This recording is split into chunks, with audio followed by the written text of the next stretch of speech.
السلام علیکم ورحمۃ اللہ وبرکاتہ۔ اب ہم شروع کرتے ہیں یونس علیہ السلام کا قصہ۔ یونس علیہ السلام ایک عظیم اور کریم نبی تھے۔ ان کا قصہ قرآن کریم میں ایک انوکھا قصہ ہے۔ آپ کے والد کا نام متا تھا اور آپ سیدنا ابراہیم علیہ السلام کی نسل سے تھے۔ آپ کا ایک نام ذوالنون بھی ہے، یعنی مچھلی والے۔ النون کا مطلب ہے مچھلی۔ اسی طرح آپ کو صاحب الحوت بھی کہا جاتا ہے۔ اللہ تعالیٰ نے آپ کو ان سب ناموں سے پکارا ہے۔ آپ کو ایک عظیم بستی کی طرف مبعوث کیا گیا۔ اس بستی کا نام نینوا تھا۔ یہ عراق کے شمال میں واقع تھی، موصل کے بالمقابل تھی۔ ان دونوں کے درمیان دریائے دجلہ واقع تھا۔ موصل دریائے دجلہ کے کنارے واقع تھا، جبکہ اس کے بالکل سامنے نینوا کی بستی تھی۔ امام ابن کثیر رحمت اللہ علیہ نے نینوا کے بارے میں اور ان آثار و باقیات کے بارے میں لکھا ہے جو ان کے زمانے میں موجود تھیں۔ وہاں کچھ بت تھے جو اوندھے منہ گرے پڑے تھے۔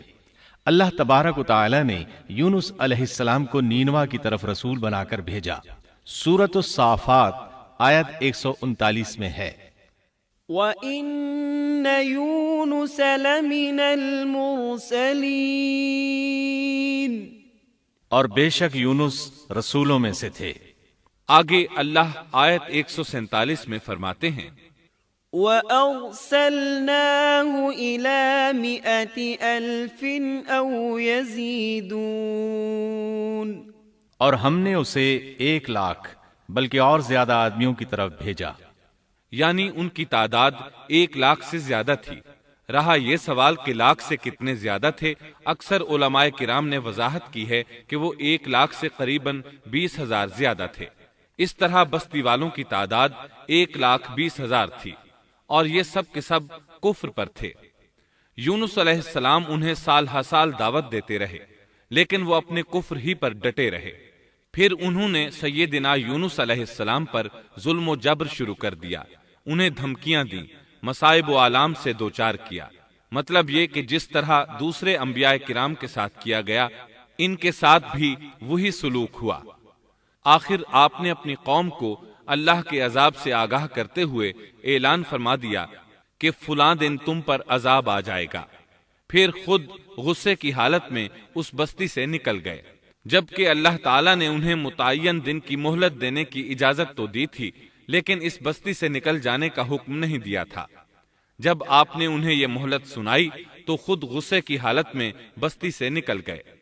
سورہ انبیاء آیت 87 میں اللہ تعالیٰ فرماتے ہیں، وَذَا النُّونِ إِذ ذَّهَبَ مُغَاضِبًا فَظَنَّ أَن لَّن نَّقْدِرَ عَلَيْهِ، مچھلی والے کو یاد کرو جبکہ وہ غصے سے چل دیا اور خیال کیا کہ ہم اسے نہ پکڑ سکیں گے۔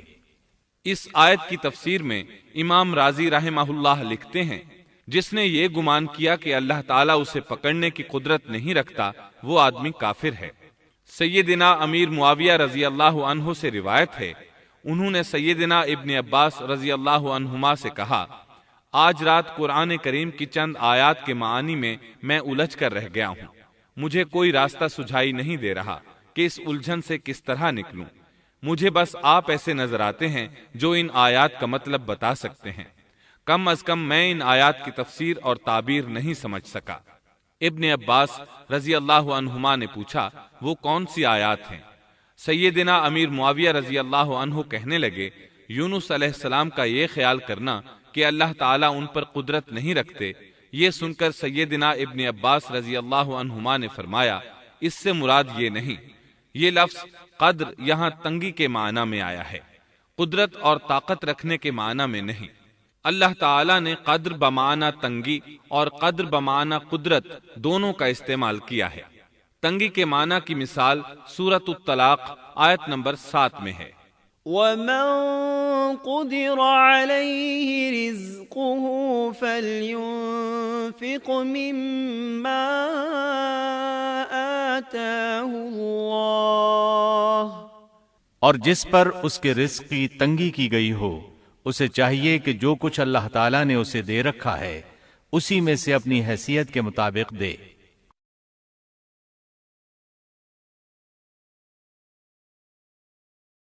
تو اس آیت میں بھی یہی معنی مراد ہے کہ انہوں نے گمان کر لیا ہم ان پر تنگی نہیں کریں گے، یعنی ان کا خیال یہ تھا کہ اگرچہ وہ اللہ تعالیٰ کی اجازت کے بغیر نکل کھڑے ہوئے ہیں پھر بھی اللہ ان پر تنگی نہیں کریں گے، کیونکہ وہ اللہ کے ایک معزز نبی اور رسول ہیں، اور ان کی قوم کے لوگ اللہ کی گرفت اور اس کے عذاب کے مستحق ہیں۔ انہی پر اللہ کا عذاب نازل ہونے والا ہے۔ اس عذاب کی خبر انہیں پہلے ہی سنا دی گئی ہے اور مہلت دے دی گئی ہے، مگر وہ خود اگرچہ اللہ کی اجازت کے بغیر ہی چلے آئے ہیں پھر بھی انہیں سرزنش نہیں کی جائے گی اور وہ کسی گرفت میں نہیں آئیں گے۔ اللہ تعالیٰ ان کے لیے کوئی تنگی نہیں فرمائیں گے۔ اللہ تعالیٰ سورۃ الانبیاء آیت 87 میں فرماتے ہیں، فظن أن لن نقدر عليه، اس نے خیال کیا کہ ہم اسے پکڑ نہیں سکیں گے۔ مطلب یہ کہ ہم انہیں کوئی سزا نہیں کریں گے اور ان پر کسی طرح کی تنگی نہیں کریں گے، اور وہ سمندر کی طرف چل دیے۔ انہی دنوں میں عذاب الہی کی کچھ علامات نینوا بستی پر ظاہر ہونا شروع ہو گئیں۔ ایک بہت بڑا سیاہ بادل ان کی طرف بڑھنے لگا۔ اس بادل میں آگ کے شعلے دکھائی دینے لگے۔ ان لوگوں نے یہ بادل ان متعین دنوں میں سے پہلے ہی دن دیکھ لیا۔ اس کو دیکھتے ہی وہ سمجھ گئے کہ جس طرح سیدنا یونس علیہ السلام نے انہیں آگاہ کیا تھا یہ عذاب ان پر نازل ہو کر رہے گا، اور جو عذاب سیدنا لوط علیہ السلام کی قوم پر آیا تھا وہ اس کے بارے میں بھی اچھی طرح جانتے تھے۔ وہ بستی ان کی بستی کے قریب ہی تھی، اس لیے وہ ڈر گئے۔ ان کے سردار جمع ہوئے اور کہنے لگے، جیسے تم سے پہلے لوگوں پر عذاب اترا کرتے تھے تم پر بھی یہ نازل ہو کر رہے گا، جلدی کرو، سب جمع ہو جاؤ۔ چنانچہ انہوں نے اس بات پر اتفاق کر لیا کہ سیدنا یونس علیہ السلام نے بالکل سچ فرمایا تھا۔ اللہ کی قسم، یہ بالکل وہی عذاب ہے، تم اللہ کے عذاب سے نجات نہیں پا سکو گے۔ اس سے بچنے کی ایک ہی صورت ہے کہ تم ایمان لے آؤ اور توبہ کر لو۔ اس طرح وہ سب کے سب ایمان لے آئے، لیکن سیدنا یونس علیہ السلام وہاں موجود نہیں تھے۔ ان کی عدم موجودگی میں یہ سب کے سب یعنی 1,20,000 افراد ایمان لے آئے۔ انہوں نے پیوند لگے کپڑے پہنے اور اللہ کے حضور عاجزی، انکساری اور آہوزاری شروع کر دی، رونے لگے، اللہ سے بخشش مانگنے لگے، پھر اسی حالت زار میں باہر کھلے میدان کی طرف نکل آئے۔ ان کے سرداروں نے سب کو الگ الگ کر دیا، یہاں تک کہ ماں اور بیٹے کو بھی جدا کر دیا۔ سب اپنی اپنی جگہ پر یعنی ماں اپنی جگہ پر اور بیٹا اپنی جگہ پر آہوزاری کرنے لگے تاکہ ان پر اللہ تعالیٰ کی رحمت نازل ہو جائے۔ یہ عذاب 3 دن تک ان کے سروں پر منڈلاتا رہا، اور یہ بھی مسلسل آہوزاری کرتے رہے، اپنی عاجزی ظاہر کرتے رہے، معافیاں مانگتے رہے۔ آخرکار اللہ تعالیٰ نے ان پر رحم و کرم فرما دیا اور عذاب کو ان سے پھیر دیا۔ اللہ تعالیٰ سورہ یونس آیت 98 میں فرماتے ہیں، فلولا كانت قرية آمنت فنفعها إيمانها إلا قوم يونس، چنانچہ کوئی بستی ایمان نہ لائی کہ ایمان لانا اس کے لیے فائدہ مند ہوتا سوائے یونس کی قوم کے۔ مطلب یہ کہ سابقہ امتوں میں سے کسی کے بارے میں یہ سننے میں نہیں آیا کہ پوری قوم ایمان لے آئی ہو۔ تمام بستیوں میں ایک بھی بستی ایسی نہیں تھی، بس ایک یونس علیہ السلام کی قوم ایمان لے آئی۔ اللہ تعالیٰ سورہ یونس آیت 98 میں فرماتے ہیں، لما آمنوا كشفنا عنهم عذاب الخزي في الحياة الدنيا ومتعناهم إلى حين۔ جب وہ ایمان لے آئے تو ہم نے رسوائی کے عذاب کو دنیاوی زندگی میں ان پر سے ٹال دیا اور ان کو ایک وقت تک کے لیے زندگی سے فائدہ اٹھانے کا موقع دیا۔ مطلب یہ کہ ہم نے انہیں دنیاوی زندگی کا لطف اٹھانے کا موقع دیا۔ اب اس قوم پر قیامت کے دن تک عذاب نہیں اترے گا۔ علامہ ابن کثیر رحمت اللہ علیہ فرماتے ہیں، اس آیت کریمہ کا مفہوم یہ ہے کہ کسی بستی کے تمام باشندے کسی نبی پر کبھی ایمان نہیں لائے، یا تو سب نے کفر کیا یا پھر اکثر نے کفر کیا، لیکن یونس علیہ السلام کی قوم واحد ایسی قوم ہے جو تمام کی تمام عذاب الہی کے آثار دیکھ کر ایمان لے آئی۔ سابقہ ادوار میں جتنی بھی بستیاں گزریں ان میں اہل ایمان کے ساتھ یا تو کفار رہے ہیں یا ان میں منافقین بھی رہے ہیں، سوائے یونس علیہ السلام کی قوم کے وہ سب کے سب کافر تھے، پھر سب کے سب ایمان لے آئے۔ یہ اللہ تعالیٰ کے عجائبات میں سے ہے اور اس کی قدرت اور رحمت کی نشانیوں میں سے ہے۔ اب دوسری طرف کی سنیے، یونس علیہ السلام کو کچھ معلوم نہیں تھا کہ ان کی قوم کے ساتھ کیا ہوا۔ آپ تو غصے کی حالت میں بستی سے نکل کر سمندر کی طرف چلے آئے تھے۔ آپ ایک کشتی کی طرف آئے، اس میں سواریاں اور ساز و سامان لدا ہوا تھا۔ اللہ تعالیٰ سورۃ الصافات آیت 140 میں فرماتے ہیں، اذ ابق الى الفلك المشحون، جب وہ بھاگ کر بھری کشتی پر پہنچے۔ کشتی روانہ ہوئی، موجیں اٹھیں، سمندر میں طغیانی آئی، یوں لگتا تھا کہ بس ابھی غرق ہوئے۔ کہنے لگے بوجھ ہلکا کرو، اپنا ساز و سامان سمندر میں پھینک دو۔ چنانچہ انہوں نے اپنا اپنا ساز و سامان سمندر میں پھینک دیا۔ اس طرح کشتی کچھ ہلکی ہو گئی، لیکن ضرورت کے مطابق ہلکی نہ ہو سکی۔ اب وہ کہنے لگے کسی کو سمندر میں گرانا ضروری ہے تاکہ کشتی مزید ہلکی ہو جائے، ورنہ یہ ڈوب جائے گی۔ جلدی کرو، قرع ڈالو۔ جس کے نام کا قرع نکلتا جائے اسے سمندر میں گراتے جاؤ اور بار بار یہ عمل دہراتے جاؤ یہاں تک کہ کشتی ہلکی ہو جائے۔ چنانچہ قرع ڈالا گیا۔ سب سے پہلے یونس علیہ السلام کا نام نکلا۔ سب کہنے لگے نہیں، یہ تو ایسے نہیں ہیں، ان کے چہرے پر تو سجدوں کے نشانات ہیں، انہیں رہنے دو، پھر قرع ڈالو۔ چنانچہ پھر قرع ڈالا گیا، پھر انہی کا نام نکلا۔ سب نے تعجب کیا۔ تیسری مرتبہ پھر قرع ڈالا گیا، اس بار پھر یونس علیہ السلام ہی کا نام نکلا۔ اللہ تعالیٰ سورۃ الصافات آیت 141 میں فرماتے ہیں، فساهم فكان من المدحضين، پھر قرآن اندازی ہوئی تو یہ مغلوب ہو گئے۔ ہر بار انہی کا نام نکلا۔ آخر کار ان لوگوں نے انہیں پکڑ کر سمندر میں گرا دیا۔ فالتقمه الحوت، تو پھر انہیں مچھلی نے نگل لیا۔ حوت بڑی مچھلی کو کہتے ہیں۔ اللہ تعالیٰ نے حوت کو القاء فرمایا، انہیں کھانا نہیں، نہ ان کے جسم کو کوئی گزند پہنچے۔ یہ اس مچھلی کو اللہ تعالیٰ کے احکامات تھے۔ اللہ تعالیٰ سورۃ الصافات آیت 142 میں فرماتے ہیں، فالتقمه الحوت وهو مليم، تو پھر انہیں مچھلی نے نگل لیا اور وہ خود اپنے آپ کو ملامت کرنے لگے۔ یعنی وہ سمجھ گئے کہ بار بار جو ان کا نام قرآن اندازی میں نکلتا رہا ہے تو وہی مقصود ہیں۔ چنانچہ خود کو ملامت کرنے لگے، اور یہ ملامت توبہ کی ابتدا ہے کہ انسان خود کو ملامت کرتا ہے۔ اب یونس علیہ السلام مچھلی کے پیٹ میں تھے۔ اللہ کی قدرت، آپ مچھلی کے پیٹ میں 3 دن تک رہے۔ بعض روایات میں 7 دن اور زیادہ سے زیادہ مدت 40 روز آئی ہے۔ آپ نے مچھلی کے پیٹ میں اللہ تعالیٰ کو پکارا۔ اللہ سورۃ الانبیاء آیت 87 میں فرماتے ہیں، فنادى في الظلمات، آخر کار وہ اندھیروں کے اندر سے پکار اٹھے۔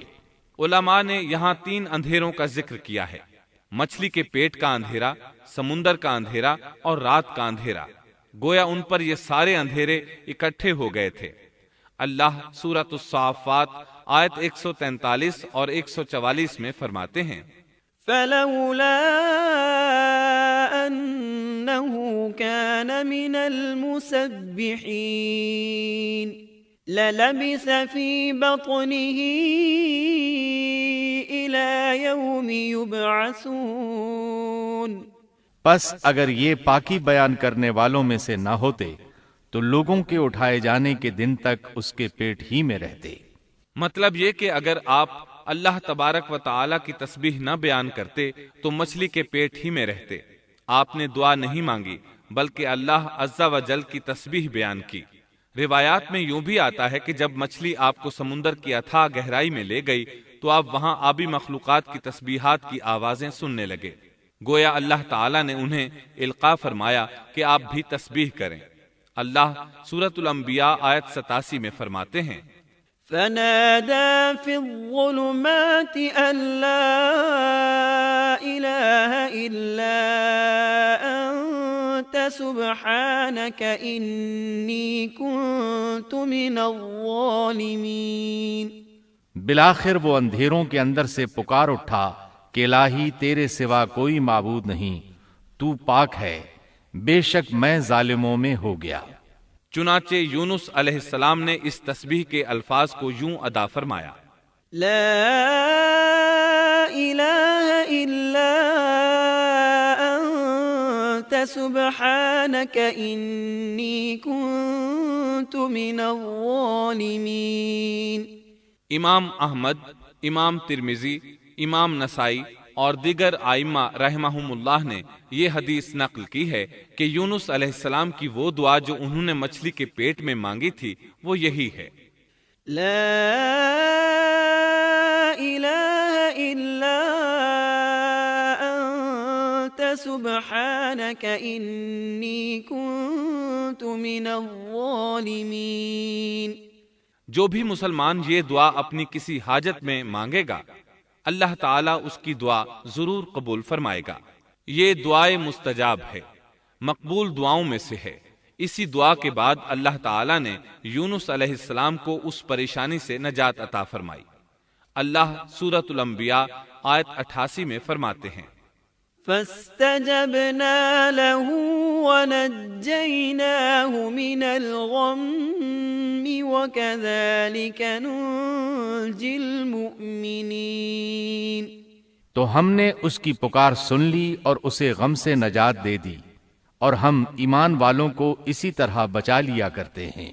ایک صحابی نے نبی کریم صلی اللہ علیہ وسلم سے پوچھا، اے اللہ کے رسول صلی اللہ علیہ وسلم، یونس علیہ السلام نے جو دعا مچھلی کے پیٹ میں مانگی کیا وہ صرف انہی کے لیے تھی یا ان کے بعد اہل ایمان کے لیے بھی ہے؟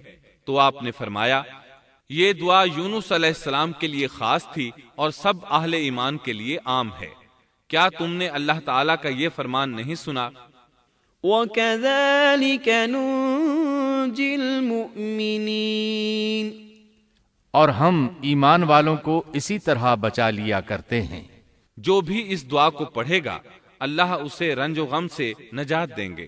ایک قول کے مطابق تقریباً 40 روز آپ کی شب و روز یہی دعا رہی۔ اس مدت کے ختم ہونے پر اللہ تعالیٰ نے آپ کی دعا کو قبولیت بخشی۔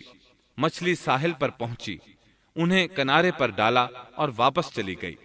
اس بات کو اللہ تعالیٰ نے سورۃ الصافات آیت 145 میں یوں بیان فرمایا ہے، فَنَبَذْنَاهُ بِالْعَرَاءِ وَهُوَ سَقِيمٌ۔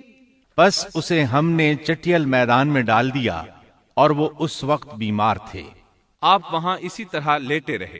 پھر اللہ کی قدرت سے آپ کے قریب ایک بیلدار درخت اگا، جیسا کہ سورۃ الصافات آیت 146 میں ہے، وَأَنبَتْنَا عَلَيْهِ شَجَرَةً مِّن يَقْطِينٍ۔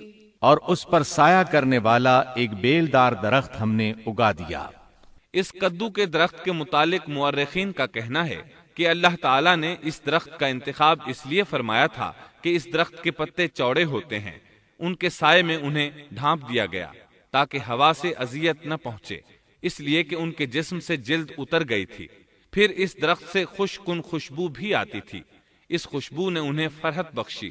پھر کدو کی خوشبو میں ایک خصوصیت یہ تھی کہ حشرات الارض کو دور رکھتی ہے۔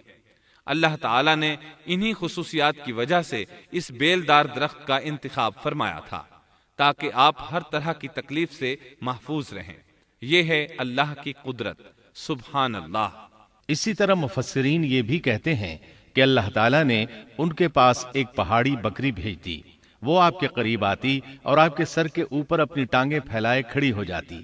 اس طرح اس کے تھن آپ کے منہ میں چلے آتے اور آپ ان سے خواہش کے مطابق دودھ پیتے۔ یہ تھا آپ کا کھانا اور پینا۔ رفتہ رفتہ آپ کی حالت بہتر ہو گئی توانا اور تندرست ہو گئے، پھر آپ اٹھنے کے قابل ہو گئے، اور یہ سب اللہ تعالیٰ کی مہربانی سے ہوا۔ جب آپ کی صحت لوٹ آئی تو اللہ تعالیٰ نے آپ کو پھر آپ کی قوم کی طرف بھیجا، جیسا کہ سورۃ الصافات آیت 148 میں ہے۔ وَأَرْسَلْنَاهُ إِلَى 100,000 أَوْ يَزِيدُونَ فَآمَنُوا فَمَتَّعْنَاهُمْ إِلَى حِينٍ۔ اور ہم نے اسے 1,00,000 بلکہ اور زیادہ آدمیوں کی طرف بھیجا، پس وہ ایمان لے آئے اور ہم نے انہیں ایک زمانے تک عیش و عشرت دی۔ وہ سب کے سب آپ پر ایمان لے آئے تھے۔ اللہ تعالیٰ نے اس قصے کے ذریعے نبی کریم صلی اللہ علیہ وسلم کو اشارہ فرمایا ہے کہ دعوت دیتے ہوئے اکتانا نہیں۔